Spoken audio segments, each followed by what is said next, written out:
Wir alle haben doch so Momente in unserem Leben, die wir niemals werden vergessen. Bei der einen ist das der Tag, wo sie die Fahrprüfung bestehen. Bei anderen ist das der Tag, wo sie ein Haustier bekommen. Und bei anderen ist der Tag, wo sie das erste Mal genügende Noten heimbringen. Bei mir war der Moment der Augenarzt gewesen.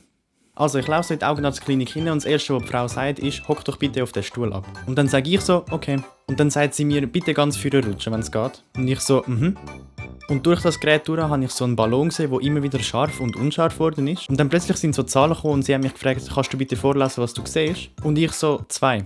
Und dann sie so, und jetzt? Und ich so, 57239. Und sie so, aha, und jetzt? Und ich so, 873. Und dann sie so, jetzt noch schnell zu der anderen Maschine, wir testen deinen Augendruck. Und dann rutsche ich so über zu der anderen Maschine und gehe ganz vorne. Und zuerst ist 3-mal ein grünes Licht gekommen und nachher ein Luftstoß in mein Auge. Und das Ganze 3-mal. Und dann genau das Gleiche nochmal auf der anderen Seite. Und dann sagt sie zu mir so, du kannst ins Wartezimmer, wir rufen dich gerade auf. Während ich am Warten war, hat eine andere Person auch den Sehtest mit dem Ballon machen und dann war sie so am Vorlesen und hat gesagt 18x34.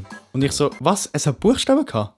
Als ich dann aufgerufen worden bin ich in ein Zimmer gegangen und habe wieder auf einen Stuhl hocken gegenüber von einem Bildschirm. Als erstes hat sie mich gefragt, so, kannst du bitte ein Auge abdecken und vorlesen, was dort vorne steht? Und ich so, 3? Und sie so, okay, und was ist mit dem? Und ich so, 24380. Und dann sie so, aha, und was jetzt? Und ich so, 5. Auf jeden Fall haben wir dann einige Tests gemacht, bis wir zu einem Test gekommen sind, wo wir die Tiefenwahrnehmung anschauen. Und dann musste ich eine 3D-Brille anlegen und sagen, wo der Kreis ist und wo die Öffnung davon ist. Auf jeden Fall hat sie mir dann erklärt, du ziehst die Brille an und sagst mir, wo die Öffnung vom Kreis ist. Und ich so, hä?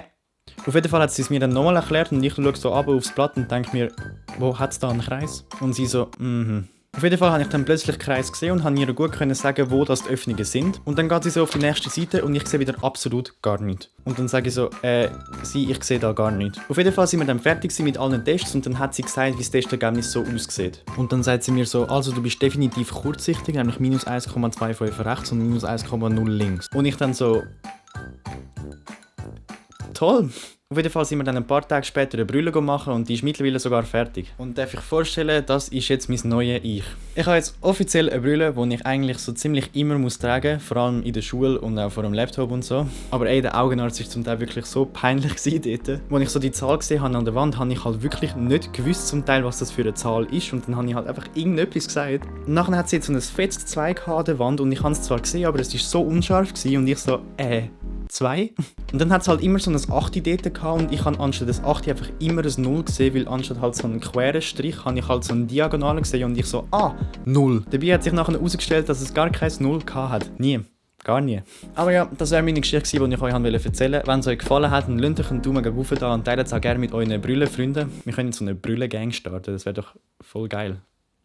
Oder nicht. Aber ja, wie gesagt, das wäre es mit dem Video. Ich hoffe, es hat euch gefallen und dann sehe ich euch zu einem neuen Video, das vermutlich nicht so peinlich wird zum Erzählen. Ciao zusammen!